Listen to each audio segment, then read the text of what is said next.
নমস্কাৰ বন্ধুসকল, আপোনালোক সকলোকে মোৰ ইউটিউব চেনেলৰ অন্য এটি জব ইনফৰমেশ্যন ভিডিঅ'লৈ স্বাগতম জনাইছোঁ।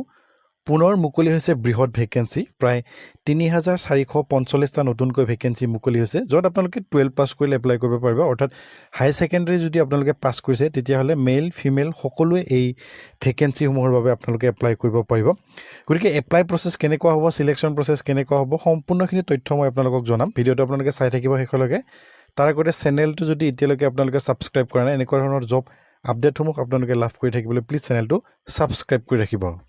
বন্ধুসকল, এইটো হৈছে অফিচিয়েল নটিফিকেশ্যন আৰু এই নটিফিকেশ্যনটো আহিছে RRB ফালৰ পৰা, অৰ্থাৎ ৰেলৱে ৰিক্ৰুইটমেণ্ট বৰ্ডৰ ফালৰ পৰা।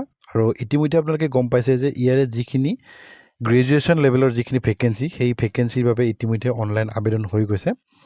16 ছেপ্টেম্বৰ লাষ্ট ডেট আছিলে। গতিকে যিসকলে আপোনালোকে এপ্লাই কৰিছে তেওঁলোকে নিশ্চয় গম পাব। এতিয়া আহিছে হাই ছেকেণ্ডেৰী লেভেলৰ যিখিনি ভেকেঞ্চি, সেই ভেকেঞ্চিৰ বাবে আপোনালোকে এই নটিফিকেশ্যনটোৰ দ্বাৰা আপোনালোকে এপ্লাই কৰিব পাৰিব। টোটেল ৩,৪৪৫টা ইয়াতে নতুনকৈ ভেকেঞ্চি মুকলি হৈছে। আৰু কি কেটেগৰীত ইয়াতে ভেকেঞ্চিসমূহ মুকলি কৰিছে আপোনালোকে চাই ল'ব পাৰে। 4টা কেটেগৰীত ইয়াতে ভেকেঞ্চিসমূহ মুকলি কৰিছে। টোটেল 4টা কেটেগৰী ইয়াতে কমাৰ্চিয়েল কাম টিকেট ক্লাৰ্ক আৰু ট্ৰেইন ক্লাৰ্ক, তাৰপিছত একাউণ্ট ক্লাৰ্ক কাম টাইপিষ্ট আৰু জুনিয়ৰ ক্লাৰ্ক কাম টাইপিষ্ট, এই 4টা কেটেগৰীত যি ৩,৪৪৫টা যি ভেকেঞ্চি আছে সেই ভেকেঞ্চিসমূহ 4টা কেটেগৰীত মুকলি কৰিছে। ইয়াৰে আপোনালোকে যিকোনো এটা চিলেকশ্যন কৰি আপোনালোকে এপ্লাই কৰিব পাৰিব। আৰু ইয়াতে আপোনালোকে চেলাৰী বা বয়সৰ সময়সীমা সকলোখিনি উল্লেখ কৰিছে, আপোনালোকে চাই ল'ব পাৰে। কমাৰ্চিয়েল কাম টিকেট ক্লাৰ্কত আপোনালোকৰ চেলাৰীটো 21,700ৰ পৰা ষ্টাৰ্ট হ'ব। আৰু বাকী যিকেইটা 3টা কেটেগৰী আছে সেই 3টাত আপোনালোকৰ 19,900 টকাৰ পৰা আপোনালোকৰ চেলাৰী ষ্টাৰ্ট হ'ব। বয়সৰ সময়সীমাটো ছেম, 18ৰ পৰা 33লৈকে আছিলে আগতে, এতিয়া 18ৰ পৰা 33লৈকে বঢ়াই দিছে। আপোনালোকে 3 বছৰ এক্সট্ৰা বঢ়াই দিছে। গতিকে 18ৰ পৰা 33 বছৰলৈকে এই ভেকেঞ্চিসমূহৰ বাবে আপোনালোকে এপ্লাই কৰিব পাৰিব। আৰু কোনটো কেটেগৰীত কিমান ভেকেঞ্চি আছে সেইটোও ইয়াতে উল্লেখ কৰিছে। কমাৰ্চিয়েল কাম টিকেট ক্লাৰ্কত আছে 2,022টা ভেকেঞ্চি, আৰু একাউণ্ট ক্লাৰ্ক কাম টাইপিছত আছে আপোনালোকৰ 361টা ভেকেঞ্চি, আৰু জুনিয়ৰ ক্লাৰ্ক কাম টাইপিছত আছে 990টা ভেকেঞ্চি, আৰু ট্ৰেইনছ ক্লাৰ্ক যিটো আছে সেই তাত আছে আপোনালোকৰ 72টা ভেকেঞ্চি আছে। এনেদৰে ৩,৪৪৫টা টোটেল ভেকেঞ্চি তেওঁলোকে মুকলি কৰিছে, য'ত আপোনালোকে চিম্পল HS যদি পাছ কৰিছে তেতিয়াই এপ্লাই কৰিব পাৰিব। ইয়াতে এপ্লাই কৰিবলৈ হ'লে আপোনালোকৰ এপ্লিকেশ্যন ফিজটো অকণমান বেছি। সকলো কেণ্ডিডেটৰ বাবে ইয়াতে 500 ৰুপিজ আপোনালোকে এপ্লিকেশ্যন ফিজ পে' কৰিব লাগিব। আৰু এটা কথা ইয়াতে ভাল যে আপোনালোকে যদি ফাৰ্ষ্ট ষ্টেজৰ যিটো CBT এক্সাম, সেই এক্সামটো যদি আপোনালোকে দিছে তেতিয়াহ'লে আপোনালোকৰ যিটো এপ্লিকেশ্যন ফিজ, সেই এপ্লিকেশ্যন ফিজৰ 400 ৰুপিজ আপোনালোকে ৰিটাৰ্ণ পাব। গতিকে এপ্লাই কৰোঁতে আপোনালোকে মনত ৰাখিব যে এপ্লাই কৰোঁতে আপোনালোকে যিটো বেংক ডিটেইলছ তাতে ছাবমিট কৰিব লাগে, সেই বেংক ডিটেইলছটো আপোনালোকে নিজৰ বেংক ডিটেইলছটো ছাবমিট কৰিব। তেতিয়াহে আপোনালোকে যিটো তাৰ 400 ৰুপিজ যিটো আপোনালোকক ৰিফাণ্ড দিব, সেই ৰিফাণ্ড এমাউণ্টটো আপোনালোকৰ বেংকত সোমাব। নহ'লে যদি আপোনালোকে বেলেগত এপ্লাই কৰিছে তেতিয়াহ'লেও আপোনালোকে নিজৰ যিটো বেংক একাউণ্ট ডিটেইলছ, সেই বেংক একাউণ্ট ডিটেইলছটো প্ৰভাইড কৰিব। আৰু বাকী ফিমেল কেণ্ডিডেট বা PWBD কেণ্ডিডেটৰ সকলৰ কাৰণে 250 ৰুপিজ ইয়াতে এপ্লিকেশ্যন ফিজ পে' কৰিব লাগে।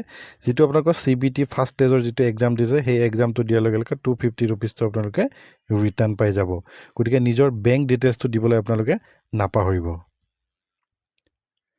আৰু চিলেকশ্যন প্ৰচেছটো ইয়াতে 3টা ষ্টেজত অনুষ্ঠিত হ'ব। ফাৰ্ষ্ট ষ্টেজ CBT আৰু ছেকেণ্ড ষ্টেজ CBT আৰু স্কিল টেষ্ট ৰিকুৱাৰমেণ্ট, এই 3টা প্ৰচেছত চিলেকশ্যন প্ৰচেছটো অনুষ্ঠিত হ'ব। প্ৰথম যিটো কমাৰ্চিয়েল কাম টিকেট ক্লাৰ্ক, ইয়াতে ছেম আপোনালোকৰ 3টা যিটো চিলেকশ্যন প্ৰচেছ, সেই চিলেকশ্যন প্ৰচেছকেইটাতে অনুষ্ঠিত হ'ব। 2টা যিটো ভেকেঞ্চি, 2 নম্বৰ আৰু 3 নম্বৰ যিকেইটা ভেকেঞ্চি আছে, অৰ্থাৎ একাউণ্ট ক্লাৰ্ক টাইপিষ্ট আৰু জুনিয়ৰ ক্লাৰ্ক টাইপিষ্ট, এই কেইটা কেটেগৰীৰ বাবে আপোনালোকে 3 নম্বৰ যিটো স্কিল টেষ্ট, সেই স্কিল টেষ্টটো আপোনালোকে দিব লাগিব। বাকী 1 নম্বৰ আৰু 4 নম্বৰ যিটো কেটেগৰী ভেকেঞ্চি, সেই ভেকেঞ্চি কেইটাৰ বাবে আপোনালোকে স্কিল টেষ্টটো দিয়াৰ প্ৰয়োজন নাই। ইয়াতে উল্লেখ কৰিছে, আপোনালোকে চাই ল'ব পাৰে। আৰু কেনেদৰে আপোনালোকে এপ্লাই কৰিব, অফিচিয়েল যিটো ৱেবছাইট আছে, RRB যিটো অফিচিয়েল ৱেবছাইট আছে, তাতে গৈ আপোনালোকে এপ্লাই কৰিব পাৰিব। কিবা অসুবিধা থাকিলে ডিছক্ৰিপশ্যনত মোৰ WhatsApp নম্বৰো দিয়া আছে, আপোনালোকে তাতে কণ্টেক্ট কৰিব পাৰে। মই আপোনালোকক হেল্প কৰিবলৈ চেষ্টা কৰিম। এই ভেকেঞ্চিসমূহৰ অনলাইন আবেদন আজি, অৰ্থাৎ 21 ছেপ্টেম্বৰৰ পৰা ষ্টাৰ্ট হৈছে, আৰু আবেদনৰ অন্তিম তাৰিখ হৈছে 20 অক্টোবৰলৈকে আপোনালোকে এই ভেকেঞ্চিসমূহৰ বাবে এপ্লাই কৰিব পাৰিব।